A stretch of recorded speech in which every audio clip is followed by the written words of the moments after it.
ಮಾತನಾಡಿದರೆ ರಾಣಿ ಚೆನ್ನಮ್ಮ, ಇಲ್ಲಿ ನಿಂತು ಮಾತನಾಡಿದರೆ ಸೈನಿಕ, ಇಲ್ಲಿ ನಿಂತು ಮಾತನಾಡಿದರೆ ಠಾಕರೆ. ಮಹಾರಾಣಿಯವರಿಗೆ ಜಯವಾಗಲಿ. ಏನು ವಿಷಯ? ಮಹಾರಾಣಿಯವರೇ, ನಿಮ್ಮನ್ನು ಭೇಟಿಯಾಗಲು ಬ್ರಿಟಿಷ್ ಸಂದೇಶಕಾರರು ಬಂದಿದ್ದಾರೆ. ಅವರನ್ನು ಒಳಗೆ ಬರಲು ಅಪ್ಪಣೆ ಕೊಡುತ್ತೀರಾ?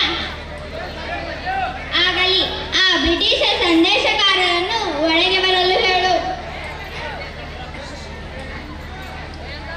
ಹಲೋ ರಾಣಿ ಚೆನ್ನಮ್ಮಾಜಿ, ನಮ್ಮ ಗವರ್ನರ್ ಸಾಹೇಬರು ನಮ್ಮನ್ನು ಇಲ್ಲಿಗೆ ಕಳುಹಿಸಿದ್ದಾರೆ. ನಿಮ್ಮ ಗವರ್ನರ್ ಸಾಹೇಬರು ನಿಮ್ಮನ್ನು ಇಲ್ಲಿಗೆ ಕಳುಹಿಸಲು ಕಾರಣವೇನು? ಬ್ರಿಟಿಷ್ ಸರ್ಕಾರದವರು ಲಾಲ್ ಡಾಲ್ ಹೌಸಿ ಕ್ಯಾಪ್ಟನ್ಶಿಪ್ನಲ್ಲಿ ದತ್ತು ಮಕ್ಕಳಿಗೆ ಹಕ್ಕಿಲ್ಲ